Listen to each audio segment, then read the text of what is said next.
योगी सरकार ने प्रदेश में हलाल प्रमाणित खाद्य, दवाओं और चिकित्सा व प्रसाधन सामग्रियों का निर्माण, भंडारण या खरीद पर प्रतिबंधित लगा दिया है।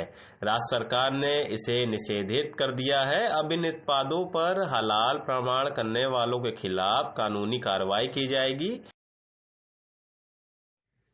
आजकल एक मुद्दा बहुत ज़ोरों पर है, अखबारों में और प्रिंट मीडिया और इलेक्ट्रॉनिक मीडिया सब पर ये आ रहा है हलाल का, कि गवर्नमेंट ने जो है एक ये रूल बनाया है कि जो भी प्रोडक्ट्स बिकें उसमें हलाल का सर्टिफिकेट हो।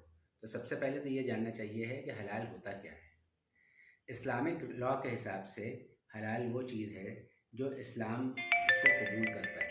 जैसे गोश्त है, गोश्त को अगर कोई जानवर है उसको हम ज़बह करते हैं तो वो गोश्त जो है वो हलाल होगा, और अगर हम एक झटके के साथ उसको हलाल करते हैं, काटते हैं, तो वो हराम होगा।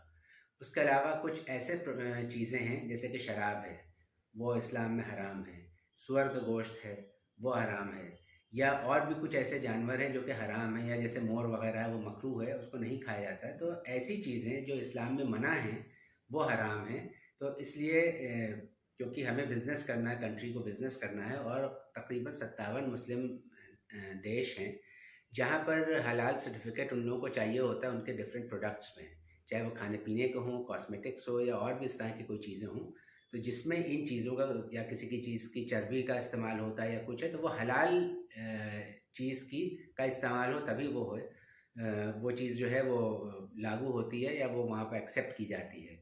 तो इस तरह से ये है कि तो फिर हर इस तरह के प्रोडक्ट्स जिनमें इन चीज़ों का इस्तेमाल होता है उनको हलाल सर्टिफिकेट लेना पड़ेगा, और अगर वो नहीं लेंगे तो फिर वो कंट्रीज़ जो एक्सेप्ट नहीं करेंगी तो फिर ये ज़ाहिर सी बात है बिज़नेस लॉस है।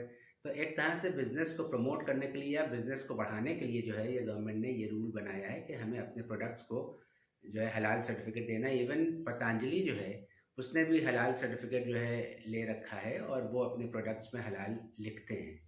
तो उसमें मेंशन जैसे चीज़ों में होता है कि कोई चीज़ है उसमें मेंशन किया जाता है कि वो अगर उसमें मटन है या नहीं है, इसी तरह से हलाल का सर्टिफिकेट लिए हुए जो प्रोडक्ट्स होंगे उसमें भी ये चीज़ मेंशन की जाएगी कि वो प्रोडक्ट जो है वो हलाल है या नहीं है। ये फ़र्क है।